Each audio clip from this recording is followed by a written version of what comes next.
V redu, jaz bi mogoče nekaj dodal k temu razmišljanju Tadejevemu. Tadej je zelo angažiran na nekih gospodarskih modelih, ki so novi in ki pravzaprav zelo dobro korelirajo z idejami in trendi v svetu in zlasti v drugih evropskih državah. Jaz sem bil član odbora za krizo v Evropskem parlamentu in vtis je, kot da smo zdaj na novo izumili to, da je treba začeti razmišljati in živeti na drug način, kot smo delali v preteklih 20-30 letih. Zanimivo je bilo, da je včeraj Sarkozy, predsednik ob koncu tega vrha 20 najbolj razvitih držav, prostodušno rekel, 20 let smo trošili več, kot smo imeli in zaradi tega so se države zadolžile.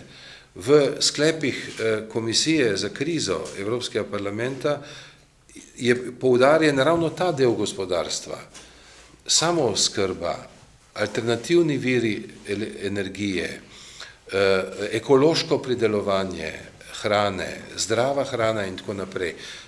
Na tem področju ima Slovenija neverjetno velike resurse, ki so zelo, zelo neizkoriščeni, ki so bili od vsega začetka v programu stranke Zares, pa smo jih mogoče nekoliko dali ob stran, zaradi tega, ker je vlada padla v turbulence gospodarske in finančne krize.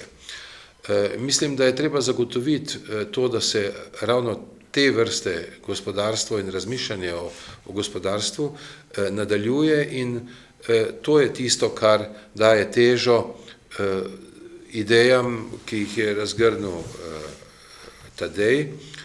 On je skromen, pa ni povedal, recimo, da je bil v preteklih dneh in v Sarajevu in v Novem Sadu. V Novem Sadu je sodeloval na mednarodnem forumu o obnovljivih virih energije, je imel tudi referat in jaz sem nekako začetnik tega sodelovanja bil z Novim Sadom, sem tudi formalno podpredsednik stalnega energetskega telesa tam v Vojvodini. Vsi so bili navdušeni nad strokovnostjo in nad nastopom Tadeja. Enako je bilo, ko je skupina obiskala Evropski parlament, Tadej je pripeljal skupino ljudi, naših tudi volivcev ali pa privržencev naše stranke v Evropsko unijo in jaz sem začutil, da ima tisti širši pogled na probleme, ki je nujen. Slovenija ni otok.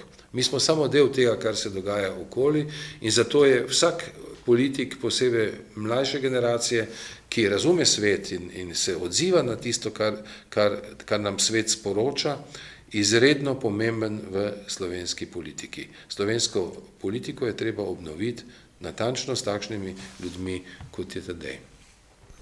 Gospod Vajgl, kot politika, predvsem pa kot nekega svetovljana vas sprašujem, svet je pred nekimi novimi izzivi, tudi slovensko politiko, vemo, je potrebno prevetriti.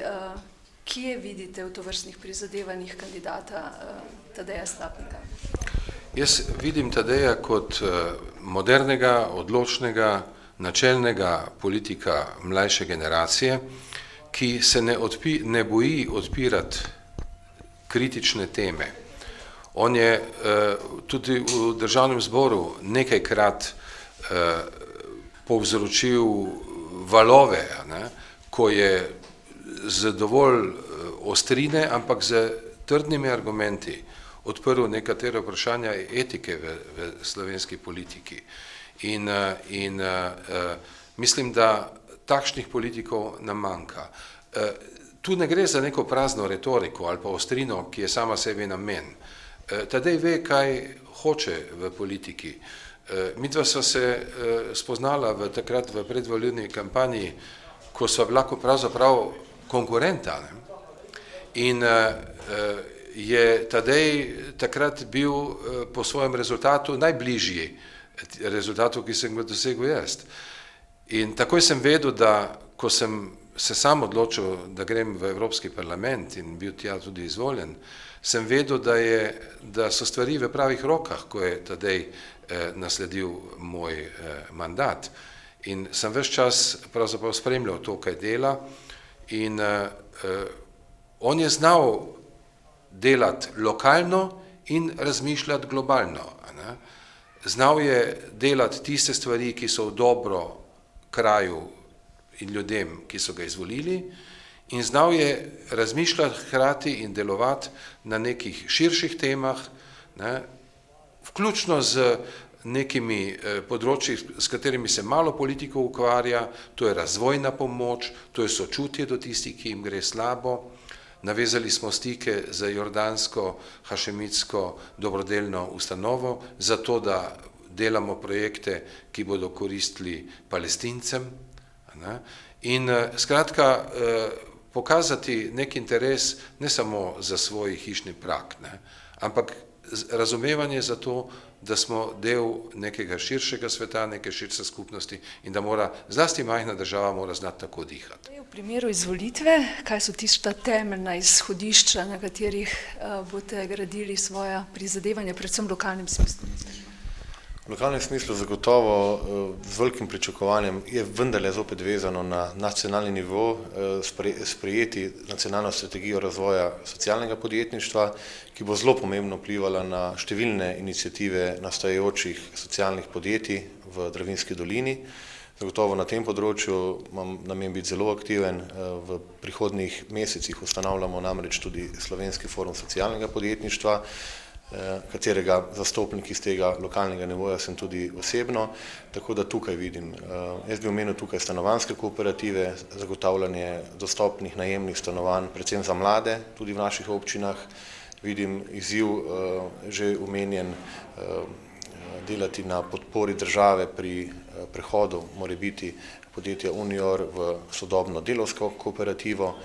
Vidim izzive tudi v zagotavljanju lokalno predelane hrane, zagotavljanju virov, neodvisnih virov, energetskih in vodnih v tem okolju in vse ostale zadeve, ki smo jih sicer vajeni ali pa ki sem jih sicer vajen tudi kot poslanec, naj se bodo to dobro sodelovanje z župani vseh treh občin na konkretnih projektih. Vemo, da je projekt Očistimo reko Dravinjo v teku in tudi vse ostale potrebe naj se bodo vezane na izgradnja novih vrtcev, šol, kakorkoli na tem področju, vse, kar bo pač potrebno iz tega lokalnega okolja, bom na voljo.